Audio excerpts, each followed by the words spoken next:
Vous vous êtes jamais demandé à quoi ressemblait un médecin véreux? Un médecin pervers? Un médecin qui en a rien à foutre de vous? Qui, qui s'en bat les couilles, qui veut juste faire son travail et avoir son salaire? Vous vous êtes déjà demandé à quoi ça ressemblerait? J'ai enquêté là-dessus.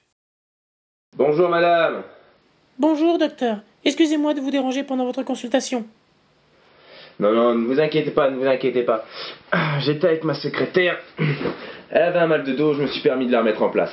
En plus, je me rappelle de vous, vous êtes passé il y a une semaine et je ne savais pas ce que vous aviez. Enfin, en même temps, je ne sais toujours pas ce que vous avez et je me suis pas cassé le cul à trouver ou à chercher. Je vais vous expliquer pourquoi. Je suis allé sur un site doctissimo.com. C'est un site de médecine où j'ai rentré vos symptômes et il m'a dit ce que vous aviez et ce qu'il fallait faire. Donc, pourquoi se rajouter du charge de travail? Je vous le demande. Donc, je vais vous laisser chercher et découvrir ça chez vous. Hein, je vais pas vous embêter plus que ça. Voilà.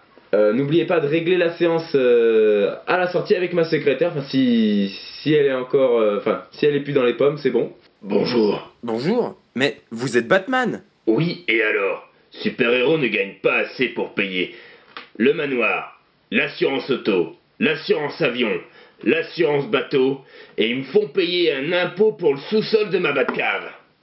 Alors oui, excusez-moi, ici la conscience d'Adrien. J'ai oublié de vous parler de cette version d'Adrien, cette version super-héros. Alors, faut que vous sachiez qu'il se prend pour tous les super-héros réunis, que ça soit Marvel, DC Comics, tous les super-héros réunis. Donc, si vous voyez qu'il gafouille, pardonnez-lui, s'il vous plaît, pardonnez-lui. J'arrive!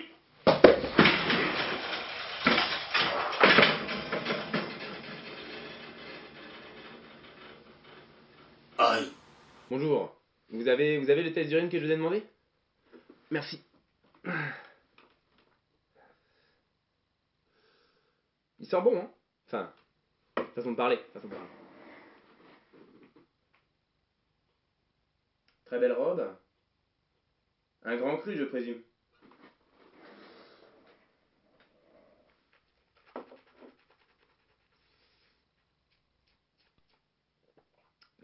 Pour l'instant, pas de maladie grave. Un peu de cholestérol. Vous devez faire un peu d'hypertension. Mais je dénote autre chose.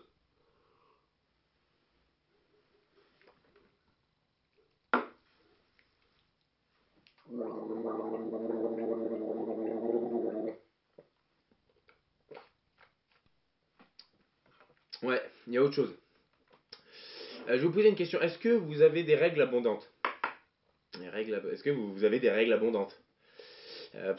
Est-ce que vous pissez rouge très fort une fois par mois?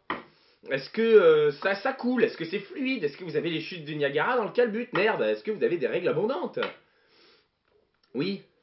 Bon bah alors vous souffrez d'endométriose. Alors je tiens à vous féliciter, endométriose ne touche qu'une femme sur 10. Voilà, c'est super, vous êtes infertile. Voilà, vous êtes infertile. Infertile.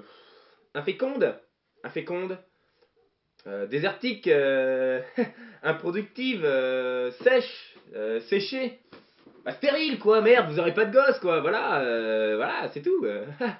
Mais commencez pas à pleurer là, c'est super de pas avoir d'enfant. Attendez, imaginez, pas de scolarité, pas de budget bouffe, pas de budget vêtements, pas besoin d'aller chez des médecins moyens, faut le dire.